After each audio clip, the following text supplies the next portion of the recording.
Noong panahong iyon, muling pinalapit ni Jesus ang mga tao at sinabi sa kanila, "Makinig kayong lahat at unawain ang aking sasabihin.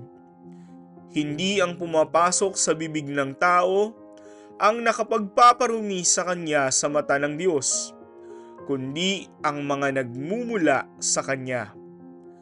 Ang may pandinig ay makinig." Iniwan ni Jesus ang mga tao at nang makapasok na sa bahay, siya'y tinanong ng kanyang mga alagad tungkol sa talinghaga. "Kayo man ba'y wala pa ring pagkaunawa?" tugon ni Jesus.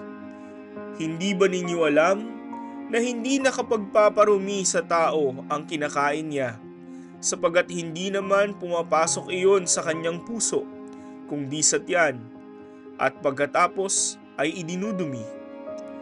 Sa pagsasabi nito'y para nang ipinahayag ni Jesus na maaaring kanin ang lahat ng pagkain. Nagpatuloy siya sa pagsasalita, "Ang lumalabas mula sa tao ang nagpaparumi sa kanya sa mata ng Diyos. Sapagkat sa loob, sa puso ng tao, nagmumula ang masasamang isipang nag-uudyok sa kanya na makiapid, magnakaw, pumatay, mangalunya, mag-imbot, at gumawa ng kabuktutan tulad ng pagdaraya, kahalayan, pagkainggit, paninirang puri, kapalaluan at kahangalan. Ang lahat ng ito'y nanggagaling sa puso ng tao at siyang nagpaparumi sa kanya." Naniniwala ang mga kababayan ni Jesus na kailangang maging maingat sa pagsunod sa dietary requirements ayon sa batas para manatiling malinis sa mata ng Diyos.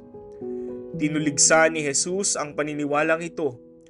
Ang dapat bantayan at tutukan ay ang estado ng puso dahil dito maaaring magmula ang ikapapanatiling malinis.